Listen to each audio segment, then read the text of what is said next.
হাই friends, বৰ্তমান মই আছোঁ গুৱাহাটী চচলত, অৰ্থাৎ VIP ৰোড গুৱাহাটী চচলত আছোঁ।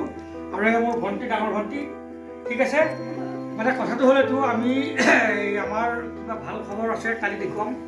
এতিয়া কথাটো হ'ল কি, দিনৰ দিনটো কাম কৰিলোঁ, ডিউটি কৰিলোঁ, আজি কাম চাম কৰি আহিলোঁ।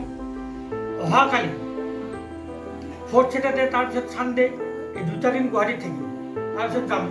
মোৰ মিছেছ আহিছে এইফালে, মিছেছ মোৰ ভাগিন জোৱাই আছে, ভাগিন জোৱাই ৰুম এইটো, ভাগিন জোৱাই ৰুম। আৰু এইফালে আমাৰ খানা বনাই আছে, এয়া মোৰ ছোৱালী,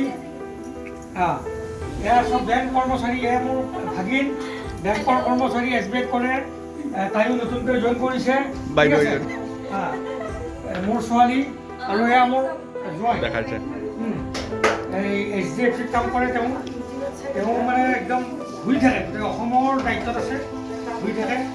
আৰু বাবু আছে, আমাৰ ভাগিন মোৰ আছে, মই দেখুৱাই আছোঁ। এতিয়া কথাটো হ'ল কি, চাওঁ, ডাঙৰ কথাটো হ'ল কি, সময় সুবিধা পালে মানুহে এনজয় কৰিব লাগে, ফূৰ্তি কৰিব লাগে আৰু ঘূৰিব লাগে। আৰু যিমান পাৰে নিজৰ পৰিয়ালৰ লগত ঘূৰক ফুৰক, আপোনালোকে পিকনিক কৰক, কিবা কৰক, ভাল লাগিব। মানে বহুত ধৰণৰ কিছুমান কণ্ডিশ্যন আছে যে নিজৰ পৰিয়ালৰ লগত ঘূৰি ফুৰিলে আপুনি সদায় নিজৰ মানে শান্তিত থাকিব। নিজৰ পৰিয়ালটো হ'ল মেইন, ঘৰখন মেইন। গোটেই সম্পূৰ্ণ পৰিয়ালটো যেতিয়া লগ হৈ এসাঁজ খাব, আমি অহাকালি প্লেনিং কৰিছোঁ, গোটেই প্লেনিংখিনি আপোনালোকক অহাকালি দেখুৱাম।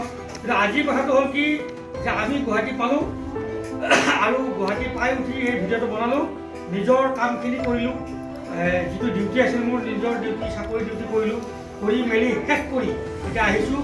লগত মোৰ ভাগিন আছে, মই দেখোঁ, এয়া মোৰ ভাগিন হিমাংশু। বাবা, কেনেকুৱা খবৰ?